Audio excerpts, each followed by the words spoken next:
Hi hello എല്ലാ കൂട്ടുകാർക്കും നമസ്കാരം. എല്ലാവർക്കും നമ്മുടെ ചാനലിലേക്ക് സ്വാഗതം കേട്ടോ. അപ്പം ഞാൻ എത്തിയിരിക്കുന്നത് കുടുംബവിളക്ക് സീരിയലിൻ്റെ ഇന്നത്തെ സൂപ്പർ ഹിറ്റ് കഥയും ഒക്കെ ആയിട്ടാണ്. നേരെ നമുക്ക് ആ കഥയിലേക്ക് പോയാലോ. അങ്ങനെതാ നമ്മുടെ സുമിത്ര ആണെങ്കിൽ പ്രതീഷിനെ കുറിച്ചുള്ള ആ സത്യങ്ങളൊക്കെ അറിഞ്ഞു. ഇനി എത്രയും പെട്ടെന്ന് തന്നെ തനിക്ക് തൻ്റെ മകനെ കാണണമെന്നും പറഞ്ഞ് അനിരുദ്ധിനോട് സംസാരിക്കുമ്പം അവനെ കാണാനുള്ള എല്ലാ ഏർപ്പാടുകളും ഞാൻ ചെയ്തു തരാമെന്നും പറഞ്ഞ് അനി ഫോൺ ചെയ്യുന്ന ആ ഒരു സമയത്ത് ഇങ്ങോട്ടേക്കൊരു കോള് വരികയാണ്. ജയിലിൽ നിന്ന് തന്നെയാണ് വിളിച്ചത്. സുമിത്രയ്ക്ക് പ്രതീഷിനെ കാണാനായിട്ടുള്ള ആ ഒരു അപ്പോയിൻമെൻറ്റ് അത് റെഡിയായിട്ടുണ്ട് എന്നൊക്കെ പറഞ്ഞ് വിളിച്ചപ്പോഴത്തേക്കിനും അനിരുദ്ധ് ഇങ്ങനെ ആലോചിക്കുകയാണ്. താനതിന് വക്കീലിൻ്റെ അടുത്ത് പറഞ്ഞതല്ലേ ഉള്ളൂ. അതിനു മുന്നേ തന്നെ എങ്ങനെയാണ് പ്രതീഷിനും അമ്മയ്ക്കും തമ്മിൽ കാണാനായിട്ടുള്ള ഒരു അവസരം അതെങ്ങനെ ലഭിച്ചു എന്നുള്ള കാര്യം ഇങ്ങനെ ആലോചിച്ച് നിൽക്കുമ്പം സുമിത്ര വന്നു. സുമിത്രയുടെ അടുത്തേക്ക് നമ്മുടെ അനിരുദ്ധി എന്നിട്ട് പറഞ്ഞു, അമ്മ ഞാൻ എടുത്ത അപ്പോയിൻമെൻ്റ് അല്ല അമ്മയ്ക്ക് കിട്ടിയിരിക്കുന്നത്. പക്ഷേ ആരും ഒരു അപ്പോയിൻമെൻ്റ് എടുത്തിട്ടുണ്ട്. ആരാണ് എടുത്തതെന്നുള്ള കാര്യം എനിക്ക് അറിയത്തില്ല. ഇങ്ങനെയൊക്കെ പറഞ്ഞപ്പോൾ നമ്മുടെ സുമിത്രയാണെങ്കിലോ, മോനെ ആര് അപ്പോയിൻമെൻ്റ് എടുത്താൽ എന്താ, അതൊക്കെ നമുക്ക് വഴിയെ കണ്ടുപിടിക്കാം. എനിക്ക് എത്രയും പെട്ടെന്ന് തന്നെ എൻ്റെ മകനെ കാണണമെന്ന് പറഞ്ഞ് സുമിത്രയാണെങ്കിൽ ധൃതി കൂട്ടുകയാണ്. അപ്പം അനിരുദ്ധ് പറഞ്ഞു, എന്നാൽ നമുക്ക് ഇപ്പം തന്നെ പോവാമെന്നും പറഞ്ഞ് സുമിത്രയും കൂട്ടി അനിരുദ്ധ വീട്ടിൽ നിന്ന് ഇറങ്ങുകയാണ്. പിന്നീടാണെങ്കിലോ നമ്മുടെ സരസ്വതിയമ്മയാണെങ്കിലും മൊത്തത്തിൽ പെട്ട അവസ്ഥയിലാണ്. എൻ്റെ പൊന്നു ശീതളെ, നീ എങ്ങനെയാണ് ഇവൻ്റെ കൂടെ ഇങ്ങനെയൊക്കെ താമസിച്ചു പോകുന്നത്? അപ്പം ഈ അച്ഛമ്മയും കൂടി ഇവിടെ കിടന്ന് അനുഭവിക്കണ്ടേ? ഞാൻ തിരികെ ശ്രീനിലയത്തിലേക്ക് പോവാ. സുമിത്രയാണെങ്കിൽ എന്നെ സ്വീകരിക്കുകയൊക്കെ ചെയ്യും. എൻ്റെ മോനെ ശ്രീനിലയം തിരികെ പിടിച്ചിട്ട് സുമിത്രയോട് പറഞ്ഞിട്ടുണ്ട് എന്നെ നോക്കണമെന്നുള്ള കാര്യമൊക്കെ. അതുകൊണ്ട് തന്നെ ഞാൻ മടങ്ങി എൻ്റെ വീട്ടിലേക്ക് പോവും. അപ്പോഴും നീ എന്താ ചെയ്യുക? എടി അച്ഛമ്മ നിന്നോടൊരു കാര്യം പറയാം. ഇവൻ്റെ കാര്യങ്ങളൊക്കെ പറഞ്ഞുകൊണ്ട് നീ പോലീസിലൊരു കംപ്ലൈൻറ്റ് ചെയ്യുമെന്ന് പറഞ്ഞു. അതെ അച്ഛമ്മയുടെ സ്വഭാവവും കാര്യങ്ങളും ഒക്കെ ഇപ്പോഴല്ലേ അച്ഛമ്മ ഒന്ന് മാറിയത്. ഇത്രയും കാലവും അച്ഛനെ കറക്കിക്കൊണ്ട് നടന്നത് അച്ഛമ്മയായിരുന്നല്ലോ. അച്ഛമ്മയുടെ ഈ ഒരു സ്വഭാവം മൂലം ഏറ്റവും അധികം ദുരിതം അനുഭവിച്ചത് എൻ്റെ അച്ഛൻ തന്നെയാണ്. പിന്നെ എൻ്റെ അമ്മയും ഞങ്ങളും ഒക്കെ എത്രമാത്രം പ്രശ്നങ്ങൾ അച്ഛമ്മ കാരണം നേരിട്ടതാണ്. അച്ഛമ്മ നല്ല രീതിയിലാണ് അച്ഛമ്മയുടെ മകനെ ഉപദേശിച്ചതെങ്കിൽ ഇന്ന് എൻ്റെ അമ്മയും അച്ഛനും സന്തോഷത്തോടു കൂടി ജീവിച്ചേനെ എന്നുള്ള കാര്യവും കൂടി ശീതളങ്ങ് പറഞ്ഞു. അപ്പോൾ സരസ്വതി അമ്മയാണെങ്കിൽ തെറ്റുപറ്റി പോയിട്ടുണ്ട്. എന്നാലും പുള്ളിക്കാരുടെ ആ ഒരു സ്വഭാവം വെച്ചിട്ട് ഇതൊന്നും അംഗീകരിക്കില്ലല്ലോ.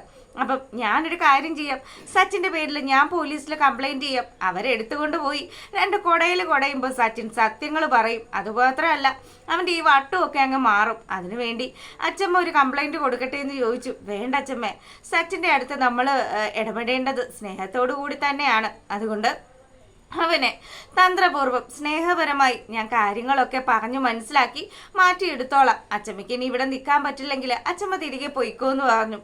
എന്താ മോളെ നീ ഇങ്ങനെയൊക്കെ പറയുന്നത്? അച്ഛമ്മയ്ക്ക് നീ ഇല്ലാതെ എങ്ങനെയാ പറ്റുന്നത്? നീ എത്രയൊക്കെ വന്നാലും എൻ്റെ കൊച്ചുമോളല്ലേ എന്നൊക്കെ പറഞ്ഞ് ശീതളിനോടൊപ്പം തന്നെ നിൽക്കാൻ നമ്മുടെ സരസ്വതി തീരുമാനിക്കുകയാണ്. അങ്ങനെ ആ ഒരു കാര്യങ്ങളും ഒക്കെ കഴിഞ്ഞു. നമ്മുടെ സുമിത്രയും അനിരുദ്ധും കൂടി നേരെ വരികയാണ് ജയിലിലേക്ക്. അപ്പം ജയിലിൽ വന്നും സുമിത്രയാണെങ്കിൽ ആ അഴികളിലൊക്കെ പിടിച്ചിട്ട് കരയാൻ തുടങ്ങി. തൻ്റെ മകനെ ഇങ്ങനെയുള്ള ഒരു അവസ്ഥയിൽ തനിക്ക് കാണേണ്ടി വന്നല്ലോ എന്നും പറഞ്ഞ് പൊട്ടി പൊട്ടി കരയുന്ന ആ ഒരു സമയത്താണെങ്കിൽ അനിരുദ്ധ ആശ്വസിപ്പിക്കുകയാണ്. അമ്മ വിഷമിക്കൊന്നും വേണ്ട. ഇങ്ങനെയൊക്കെ ആണെങ്കിലും അമ്മയ്ക്ക് പ്രതീഷിനെ കാണാൻ സാധിച്ചല്ലോ. അമ്മ അവന് വേറെ അപകടങ്ങളൊന്നും സംഭവിച്ചിട്ടില്ലല്ലോ. മോനെ എന്നാലും എവിടെയൊക്കെ എത്തേണ്ട ചെറുക്കനാണ്. എൻ്റെ മോൻ ഇങ്ങനെയുള്ള ഒരു അവസ്ഥയിൽ പെട്ടുപോയല്ലോ എന്നൊക്കെ ആലോചിക്കുമ്പം അമ്മയ്ക്ക് സങ്കടം ഉണ്ടെന്നൊക്കെ പറഞ്ഞ് സുമിത്ര വിങ്ങി പൊട്ടി കരയുമ്പോഴത്തേക്കിനും എന്തായാലും ഇനിയിപ്പോൾ കുറച്ച് സമയത്തിനുള്ളിൽ അമ്മയ്ക്ക് അവനെ കാണാമെന്നും പറഞ്ഞ് അനിരുദ്ധ ആശ്വസിപ്പിച്ചു. ഈ സമയത്ത് ജയിൽ വാർഡൻ അങ്ങോട്ട് വരികയാണ്. അയാൾ വന്നിട്ട് പറയുകയാണ്, അതെ പ്രതീഷിന് നിങ്ങളെ ഒന്നും കാണാൻ താല്പര്യമില്ല എന്ന്. ഇത് കേൾക്കുന്ന സുമിത്രയാണെങ്കിലോ, എൻ്റെ സാറ് എന്താ ഈ പറയുന്നത്? അതെ പ്രതീഷിൻ്റെ അമ്മയാണ് ഞാൻ, സുമിത്രയാണെന്ന് പറഞ്ഞ് സുമിത്ര ഇങ്ങനെ വികാരഭരിതയായിട്ട് സംസാരിക്കുമ്പോഴത്തേക്കിനും അനിരുദ്ധ് പറഞ്ഞു, അമ്മ സാർ എന്താ പറയുന്നതെന്ന് കേൾക്ക്, അതിനുശേഷം അമ്മ പ്രതികരിക്കുമെന്ന് പറഞ്ഞു. സുമിത്ര ആയാലും അനിരുദ്ധ ആയാലും നിങ്ങൾ ആര് വന്നാലും പ്രതീഷിന് നിങ്ങളെ കാണാൻ താല്പര്യമില്ല. എത്രയും പെട്ടെന്ന് തന്നെ നിങ്ങളെ ഇവിടുന്ന് പറഞ്ഞയക്കണമെന്നാണ് അവൻ പറഞ്ഞതെന്നും പറഞ്ഞു. സുമിത്രയ്ക്ക് ഇതിൽ പരം ഒന്നും കേൾക്കാനില്ല. സുമിത്ര അവിടെ നിന്ന് അതൊരു വലിയ സീനാക്കുന്ന സമയത്താണെങ്കിലോ നമ്മുടെ അനിരുദ്ധ് പറഞ്ഞു, അമ്മ അവൻ ഇങ്ങനെ ഒരു ഉറച്ച തീരുമാനം എടുക്കുകയാണെങ്കിൽ നമുക്ക് സാറിനെ നിർബന്ധിക്കാനൊന്നും പറ്റില്ല. ജയിലിൽ അതിൻ്റെതായിട്ടുള്ള നിയമങ്ങളൊക്കെ ഉണ്ടെന്നും പറഞ്ഞ് അനിരുദ്ധ സുമിത്രയെ പതിയെ കൂട്ടി. ഇനി നമുക്ക് അവനെ കണ്ട് സംസാരിക്കാനുള്ള അവസരം അത് നമുക്ക് ഇനിയും വാങ്ങാമെന്നും പറഞ്ഞ് തൽക്കാലം സുമിത്രയുമായിട്ട് അവിടുന്ന് മടങ്ങാൻ തുടങ്ങുന്ന സമയത്ത് നമ്മുടെ സുമിത്രയാണെങ്കിൽ അനിരുദ്ധ വണ്ടി എടുക്കുന്ന ആ ഒരു സമയം അവിടെ അങ്ങനെ വെയിറ്റ് ചെയ്ത് നിൽക്കുകയാണ്. ഈ സമയം ലക്ഷ്യമാക്കി നമ്മുടെ രഞ്ജിത തമ്പുരാട്ടി അവിടെ എത്തി. അങ്ങനെ രഞ്ജിത ഇവിടെ കണ്ടതും സുമിത്രയാണെങ്കിൽ രഞ്ജിതയോട് ചോദിക്കുകയാണ്, അല്ല രഞ്ജിത, നിനക്ക് എന്താ ഇവിടെ ഇടപാട്? നീ എന്തിനാ ഇവിടെ വന്നതെന്ന് ചോദിച്ചതും, നിങ്ങൾ ഇത്രയും കാലമായിട്ടും സ്വന്തം മകൻ ജയിലിലാണെന്ന് അറിഞ്ഞു വെച്ചിട്ട് പോലും അവനെ കാണാനൊന്നും വന്നില്ലല്ലോ.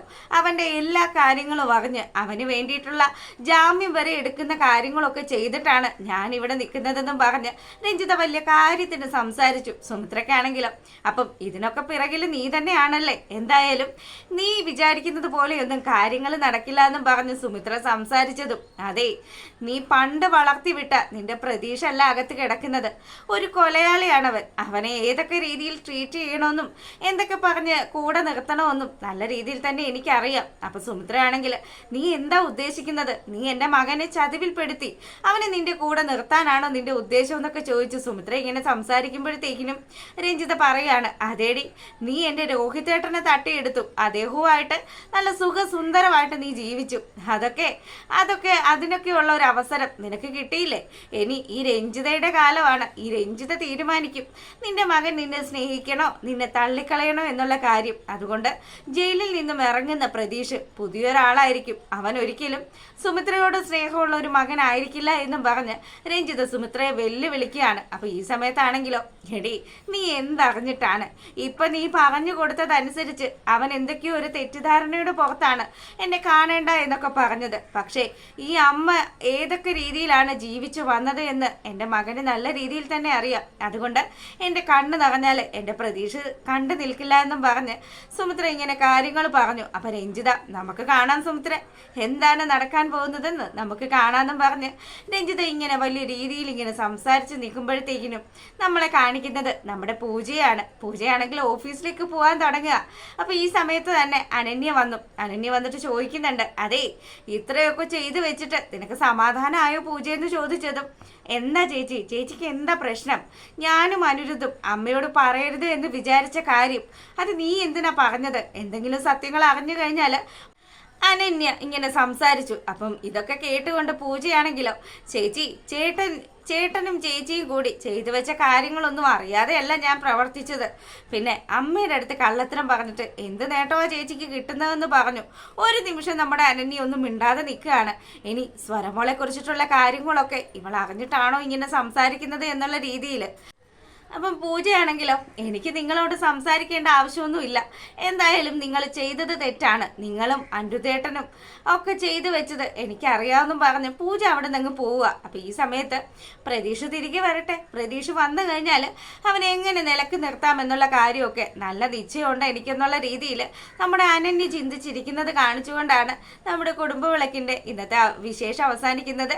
അപ്പം എപ്പോഴും പറയുന്നത് പോലെ നിങ്ങൾക്ക് ഇഷ്ടപ്പെട്ടാൽ സബ്സ്ക്രൈബ് ചെയ്യാൻ മറക്കരുത് കേട്ടോ. എല്ലാവർക്കും നല്ലൊരു ദിവസം ആശംസിക്കുകയാണ്. താങ്ക്